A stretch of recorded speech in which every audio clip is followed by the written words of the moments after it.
Channel of Vadodara.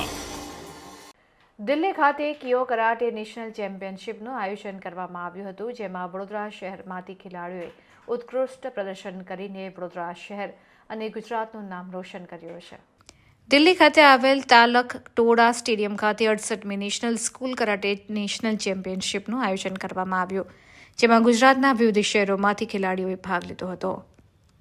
Vadodara શહેરના તાંદલજા વિસ્તારમાં આવેલ ફેઝ સ્કૂલમાં અભ્યાસ કરતો ધોરણ 10નો વિદ્યાર્થી ઉવેશ સૈયદે સારું પરફોર્મ કરીને 3 ઇન્ટર ઝોન કરાટે ચેમ્પિયનશિપમાં સિલ્વર મેડલ પ્રાપ્ત કરી વડોદરા શહેર સહિત ગુજરાતનું નામ રોશન કર્યું છે. તેમજ સ્કૂલ ગેમ ઓફ ઇન્ડિયામાં શહેરના ગોરવા વિસ્તારમાં રહેતા ફેઝલ પઠાણે બ્રોન્ઝ મેડલ હાંસલ કર્યો હતો. આ બંને ખેલાડીઓએ અબ્બા સૈયદના નેતૃત્વમાં ટ્રેનિંગ લઈ રહ્યા છે.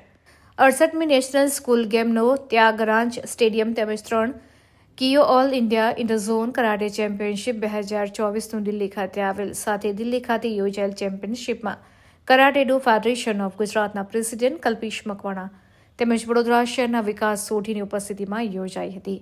સાથે રિંકુ સોઢી, અલીફ પઠાણ તેમજ આદિત્ય ભંડારના કોચિંગમાં આ મેડલ પ્રાપ્ત કરીને વડોદરા શહેર સહિત ગુજરાતનું નામ રોશન કર્યું છે.